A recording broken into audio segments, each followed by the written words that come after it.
Hey guys, it is Drizzy RNS. You're gonna be casting another game. It's gonna be a TVZ on Metalopolis. It's gonna be awesome. And one thing I want to mention before we get started: anyone who's gonna be in the Indianapolis area on January 13th or around that area, please check out Wiz Khalifa. He's gonna be performing at the Egyptian Murat. I'm gonna be there. MLA is gonna be there. It's gonna be awesome. So let me wait for this screen to maximize up, and we'll begin the game. I just want to get that out of the way because I just love Wiz Khalifa. He's an awesome guy. I don't know him personally, but he's just awesome. All right, 3, 2, 1. All right, we're gonna start the game. Map is again, like I said, Metalopolis. Xova is gonna be spawning as the blue Terran. Oh, what are those SCVs doing? Xova is gonna be spawning as the blue Terran on the, I guess, top right hand corner, and we have Spork spawning as the red Zerg in the bottom right hand corner. Anyway, it's gonna be a classic ZVT, and we're gonna see how it goes. Okay, now that lag was not me this time. Xova is taking credit, so it's his problem, not mine. Just kidding. Anyway, now we're gonna start the game. Now, one thing I want to mention about the Zerg player, he is sending his Overlord right there. That's a brilliant scouting, I guess, path. You send your Overlord straight to the base next to you, so you can make sure if your opponent's there or not. It's much faster than sending a drone, actually, even though Overlords move at like 0.000001 miles per hour. I don't know, but whatever. Now you can send your second Overlord to your ramp to make sure there isn't any early scouts getting in there and stuff like that. So we're gonna see what happens. There is that supply depot right there, so he might be doing a standard wall in. He is sending another SCV there while the other one goes to scout. So there's gonna be barracks putting down there. It's gonna be a standard wall in. It's gonna be nothing funky going on here. There is that gas going down and that spawning pool going down at the same time.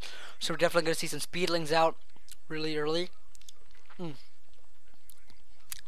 And let's see. I don't think he's gonna. I think he might just be going for early speedlings. I don't think he's gonna be going for a early or a fast expand at all. He might just choose to go one base speedlings. Maybe get some roaches out because roaches are very good against Terran, especially busting down that wall because of that increased range they have. If you put one roach there, you could get like a couple back here, and they can start sniping off these supply depots out of range of the Marines and stuff. Now that Overlord that was in the base did move down here towards the high yield to make sure that the Terran was not taking any secret expansion that the Zerg wouldn't know about. There is an orbital command coming up for the Terran player. Really standard, I believe. What's the timing of that? It's around, it's about a 14 orbital command, so it's alright. It's pretty good. It's good timing right there. There is another hatchery. Oh, I was trying to use that. Wait, what? Ooh, okay, cool. Now I already know what's happening. He did put down another hatchery inside his own base. It's going to be an in-base hatchery, which for some of you players that don't know what that means, it means that he's going to be putting down a hatchery in his own base, obviously, as the name suggests, and that's going to allow him to make more units off of one base than if he had just that. It's pretty much it. It's just that he can make another queen, just start spamming a bunch of I think he's going to be spamming Zerglings for the first part of the game. That's what it's suggesting to look like. And the brilliant thing about this is that he did put it beyond the smoke, so the Terran player does scout the SCV. He's not going to see it because usually Zerg players will put that in-base hatch right there instead of behind the smoke area. I don't know.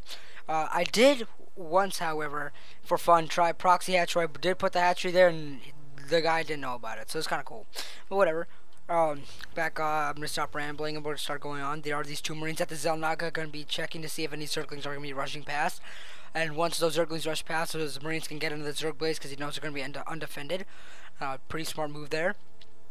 There is another barracks going down. I believe he's building for 3 barracks, so he can go for that 3 racks push. It's very aggressive and strong build against Zerg. It provides a good amount of units, and you can push out with so many units that it's really good against the Zerg. I mean, it like gets you a good amount of units early. He's getting that tech lab on that second barracks. We have not seen a reactor yet, but we will in the close future, I hope. Because I don't think any player goes without the reactor nowadays. No, oh, there is that reactor there. Cool. Alright, so I wasn't wrong. There's one Marauder being come out. Oh, a Baneling nest is being made. Oh, there it is. And the Zerg player's base, which is going to definitely help him against these Marines that the Terran is pumping out, because Banelings are, as everybody should know now, Marines are very good against Banelings. Or no, All the way around. My bad. I'm just so tired right now. Banelings are very good against the Marines. So, I mean, I believe one Baneling could probably take out the entire Marine little group there if they were bunched together. Now we're going to see what happens. Now these Marines might be coming up to the main right here. Oh, one Marine does go down. And one Marine for one Ling. That's not a bad trade-off there. There's a factory going down, so we're going to see 3 racks for the factory, which is going to mean a Marine Marauder ball with some siege tanks thrown in there, which is a very good good unit composition. If he does compose his army of the right amounts of Marines, right amounts of Marauders, and a good amount of siege tanks, he can probably win this game. Also, one thing that's going to be very crucial is a siege tank placement. That siege tank placement is going to be so crucial that, I mean, if he gets siege mode and he puts it like right here or something, and he gets vision up here, that siege tank is going to be able to kill the spawning pool, start attacking the supply line. It's going to be oodles of fun for the Terran player. I know I just said that word. Don't make fun of me. Anyway, there is another reactor going down here. I just finished. There is an command center going down here, so he's going to be looking to take an expansion, which is surprising because he's looking to take it earlier than the Zerg. I don't think he knows that, but that's kind of surprising to me because usually Zerg should be expanding more than the Terran player, but whatever. 5 Balins morphing in. 10 Balins, 10 Lings on the way. There is that engineering bay. Stimpact, right there. There's the engineering bay. Stimpact is being researched for those Marines. It's very standard play right there. 5 Marines about to arrive. These Lings are going to start poking up the ramp. He's going to see what the wall composition is there. Now these Banelings could easily bust down this wall. No doubt about it. But this Terran player is taking a big risk walking out with instead of just Marines. But these Banelings are going to be, oh, they do not have the speed, so they're not going to be as effective as they couldn't. If they did have the speed, they would have taken out all those Marines possibly. Oh, there goes a bunch of Marines. There goes the rest of the Marines. And the last Marine does go down. Ooh, wow. That Marauder took like 4 Banelings to the face, and he's just like, I'm still alive, guys, let's go. Except his voice is more like, yeah, baby, let's go. Oh, yeah, yeah. So he's doing pretty good right now. I'm going to stop talking like that. Anyway, 4 more Banelings being warped in right now. We do have a siege tank coming out, and I'm curious to see whether he will be getting that. I think he might be getting siege tech. I don't know, but he's definitely going to want siege tech if he's going to be using siege tanks. There is that siege tech being researched right now. 2 bunkers being put down. Very good static defense up here. If you can get a few Marines, those Banelings. Oh, those Banelings did break down that supply depot. These Zerglings are going to rush in here. Did he go for the supply line? Oh, no, he's not going for the supply line. What is he doing? Go for the supply line, man. What's he doing? Ooh, these Zerglings are going to go down. And all these other Zerglings are going to come in. Very great how he has these Marines in front of the siege tank, so the siege tank can take as less damage as possible. Sorry, I had a little brain fart there.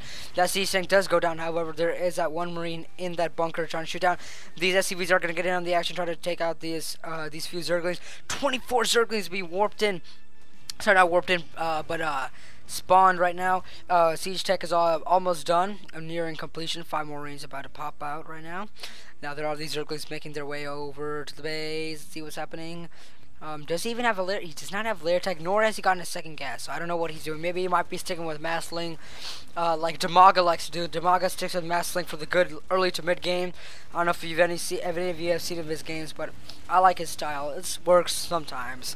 Now these bunkers are gonna help defend. They're very good bunker placement right there.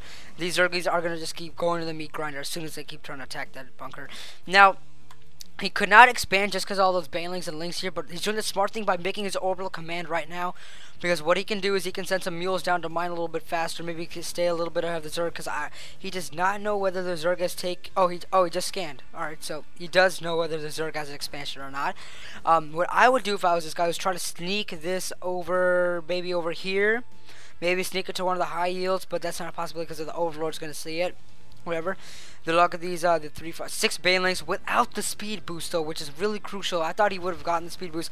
Look at all those Banelings taking out that one supply depot, but a bunch of the Banelings do go down to the tank. The tank is going to start picking off these. Ooh, a bunch of the Lings do go down to that tank. I don't know why he's attacking a refinery. I'd go straight for the supply line. I don't know what he's doing, but he is going to be attacking the super supply depot right there. You can tell because it has that little thing on top of it. Now the supply depot will go down. these Marines, not Marines, these SCVs are going to get back to work. They're like, okay, the danger's gone, I'm going to get back to work. I believe the Terran player is supply blocked. Yes, he is at 37 food over 30. That's a huge disadvantage right now because he's going to have to build a couple more supply depots. I probably only one to get back to normal, but he's going to need a couple more just so he can pump out more units. That siege tank did take out that last link there. Now there is this brilliant siege tank placement right here because it can get the ramp and everything. A better one would be placing the siege tank right there, but I'm not judging because that's a good siege tank placement as it is. He is scanning here to see if there's any Zerglings there so he can maybe move his expansion, but I think with this siege tank placement, he will be able to see any Zerglings that come out this way, but it's not going to be much of a because like the Zerglings usually would just go in a straight line, like right from here to there to there. Anyway, these Zerglings are going to be going around the side. He's saying here maybe he might be warping in some more Banelings, but there is that layer going down. He does scan and he does see the production of the layer going. 7 Banelings being warped in. There is that +1 attack coming for those ground units for the Terran player. He might be doing a +1 timing push just so we can get that extra, I guess, advantage over the Zerg because those Marines will be shooting much stronger. I want to see what that +1 does, so I'm just gonna go check it out. Oh, it just says upgrades. Okay, no, that's cool. Thanks for telling me any specifics. The damage is 6 right now, so we're gonna make sure. I'm just gonna keep track of it, see what happens when the upgrade does come up. Now, these Zerglings are going to go down because of these bunkers and the well-placed siege tank. I mean, there's no way this wall is pretty much impenetrable unless he makes all of these into Banelings and gets a Baneling speed and like runs up the ramp. He's not going to be able to do anything to this Terran player. This Terran player is playing very well. There's one thing I want to say for all you new StarCraft players out there. Terran is a race that you can turtle and you'll be fine. Like, you can be going off one base for a good amount of the game until you need to make more mineral, until you mine out your mineral patches. You'll be fine. I mean, look at this. He's getting a good sized army out here. I mean, it may take a while, but he's getting upgrades. He's getting his army.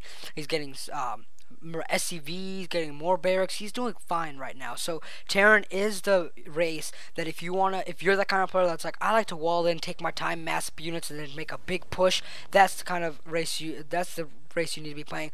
There is a spire going up for the Zerg player, and Burrow is being researched. I don't know why Burrow. He might be burrowing some Banelings outside right here. Of course, the siege tanks will see it. Actually, they're not in siege mode, so they may not destroy them. So if you burrow some Banelings right there, as soon as the SCVs, not the SCVs, as soon as the Marines and all the other units try to make a push out the ramp, you can uproot those, oh, he did salvage that bunker. Alright, I understand. Is he going to be salvaging this one? We're not sure yet. But as I was saying, you can uproot those Banelings, press X to explode, and it'll kill all that army. Maybe not all, but it's going to take out a decent chunk. Now, those links there are going to stop this orbital command from landing. Now, the Terran player is pushing out with a good sized army. I just want to check the units tab. 4 siege tank, 21 Marines with +1 attack, and stim pack. The combat shield probably will be researched by the time he gets there. I just want to go back to units. Now, while the Zerg player has 7 Banelings, 13 links, so he is not looking in a good position right now. He just started mining out of this expansion. It looks like it. So I don't know, but the Zerg player is going to see because of this creep spreadage, and I did not applaud the Zerg for his creep spreadage this game, but he's doing pretty well with it. Not as well as I'd like to during like 15 minutes of the game, but he's doing pretty good. That Overlord does go down. These things are going to be coming down. I would have hoped that he had made if he had made all of those into Banelings, he would have gotten a much better thing, and still no Baneling speed. Oh, there is a Baneling speed being researched. Sorry, my bad, Spork. Don't mean to hate on you, but the Baneling speed is being researched. One tank does go down, and a bunch of Marines do go down, but the army is still looking very formidable. 6 mutas on the way. 4 Marines on the way, and he does have the rally point set for, let me see, he did yep, a bunch of terrorists like to do that. He did set the rally point for over here. And these siege tanks, look at the siege tank placement. I mean, look at that. They have like, they can destroy everything in range here. These Vespin geysers, this hatchery. They can even attack like up till here. If they see units coming down the trap, they're gonna start shooting them. No joke. 28 Banelings about to pop off right now. You might be massing up, might be getting a bunch of Banelings to just roll in and steamroll all these units out of the way. That's what I would do. Now he's just going to be sending all these Zerglings in to try to pick off that tank. One tank does go down. I don't know if the other one, oh no, the other one does not go down yet. A bunch of Marines and another tank on the way. Perhaps more tank stuff. There's just a bunch of Marines coming out. That's very good right now. 2 Banelings being morphed in. I don't know what 2 is going to do. Let me just check how many resources he has. Well, I guess he only has 50 Vespin because he wasn't mining out of both gases until now. And even now, he only has 2 drones mining off that one gas. the best thing to do is have 3, like this one, like you see, it's like constantly like boom, boom, boom, boom, like this one. If you had 3, I'm just gonna take a minute to pause here, just let you guys know the basics of if whoever hasn't played StarCraft or is new, is just watching the videos. The basic thing and what you want to remember: there's about, let's see, 8 mineral patches, about 3, sorry, 3 drones.